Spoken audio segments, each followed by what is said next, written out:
அனைவருக்கும் காலை வணக்கம். இந்த காணொலியில் நம்ம இந்த கழுத்தளவு தண்ணீரில் உட்கார்ந்து இருப்பனால் இன்னும் நன்மை பயக்கும் அப்படின்றத பார்க்கலாம். இது ஒரு சில படங்களோடு பார்த்துருப்பீங்க.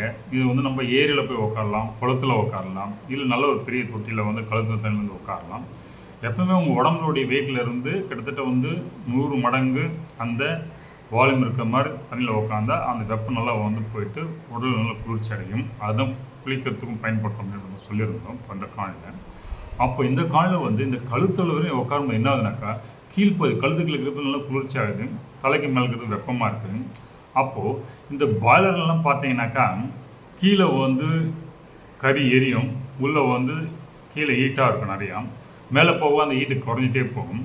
அப்போ அந்த ட்ரம்முன்னு சொல்லப்படுற உச்சி கோயிலாம் ட்ரம் வச்சுருப்பாங்க. அப்போ கீழேருந்து தண்ணி கொடுக்கப்பட்ட தண்ணீர் ஹீட் ஆகிட்டு மேல் நோக்கி போகுது. அப்போ கீழே இருக்கிற தண்ணீர் வெப்பமாகவும் மேலே இருக்கிற தண்ணி குளிர்ச்சியாக இருக்குது. அப்போ அந்த தண்ணி குளிர் ஏற்பட்டு மேலே தலையில் தான் கொடுப்பாங்க, அந்த ட்ரம்மில் தான் கொடுப்பாங்க. அப்போ என்ன ஆட்டோமேட்டிக் குளிர்ச்சியான தண்ணீர் வெப்பத்தை நோக்கி நகரும். இப்போ ஆட்டோமேட்டிக்காக உள்ளுக்குள்ளே சர்க்குலேஷன் ஆகும். அப்போ அந்த வாட்டர் சர்க்குலேஷன் நல்லாயிருக்கும். அதே மாதிரி நம்ம பாடியில் இங்கே இந்த சாதனையை உல்டா முறையில் பண்ண போகிறோம்.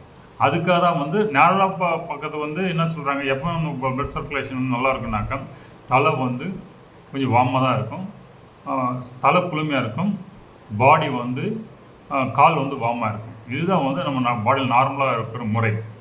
இதே மாதிரி அந்த பாய்லர்லேயும் ஒப்பிட்டு வச்சுருக்காங்க. அப்போது தலை எப்படி குளுமையாக இருக்கும், பாய்லர் பார்த்தா ஸ்டீம் ட்ரம்மு வாட்டர் ட்ரம்மு குளிர்ச்சியாக இருக்கும். அங்கேருந்து தண்ணி கீழ் நோக்கி போயிட்டு கீழ்ப்பகுதியில் அந்த ஃபர்னஸில் அடுப்பு எரிகிற இடத்துல அந்த கறிப்பொடி எரிகிற இடத்துல உங்களுக்கு வெப்பம் அதிகமாக இருக்கும். ஆட்டோமேட்டிக்காக நம்ம உடம்புல எப்படி இருக்குது அதே மாதிரி சர்க்குலேஷன் அங்கேயும் நடக்குது. இது சாதாரண முறை. இது உல்டா பண்ணும்போது என்ன ஆகுதுனாக்கா, உங்களுக்கு கீழ்ப்பகுதி குளிர்ச்சி ஆகிடுச்சு, மேல் பகுதி வெப்பமாகுது. அப்போது நீங்கள் ஏர்த்தலில் நிற்கிறது இது மாதிரி தான்.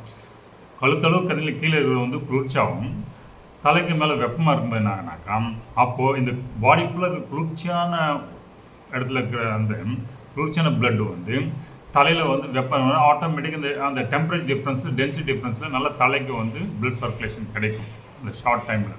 அப்போ தலைக்கு நல்லா பிளட் சர்க்குலேஷன் கிடைக்கும்போது உங்கள் தலையில் புத்துணர்ச்சி கிடைக்கும், கீழே உடம்புல இருக்கிறது நல்லா ஹீட்டும் ரிலீஸ் ஆகிடுது. அப்போது உங்களுக்கு இந்த டென்சிட்டி டிஃப்ரென்ஸில் உங்கள் பாடிக்குள்ளே ஆட்டோமேட்டிக்காக இந்த பிளட் சர்க்குலேஷன் நல்லா இருக்கிறதுக்காக இது ஒரு பயிற்சியாக வச்சுருக்காங்க. இது கன்னியூஸாக பண்ணுறது இல்லை, இது ஒரு பயிற்சியாக உங்கள் உடல் வெப்பம் அதிகமாகிடுச்சுன்னா போய் உக்காந்துட்டு அதே சமயத்தில் தலைக்கு நல்ல பிளட் சர்க்குலேஷன் வேணும்னா இது பண்ணலாம். இதை ஒரு பயிற்சியாக வச்சுருக்காங்க மூதாதையர்கள்.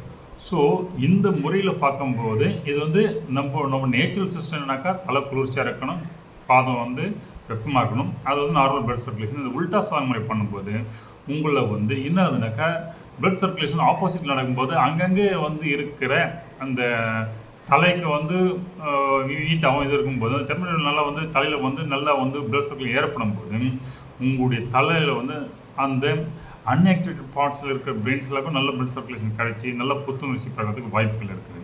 ஸோ நீங்கள் செஞ்சு பாருங்கள். அப்போது ஆட்டோமேட்டிக்காக உங்களுடைய பல பிரச்சனை நீங்கள் வெளியில் வரலாம். இந்த காணொலியை கண்டமைக்கு நன்றி.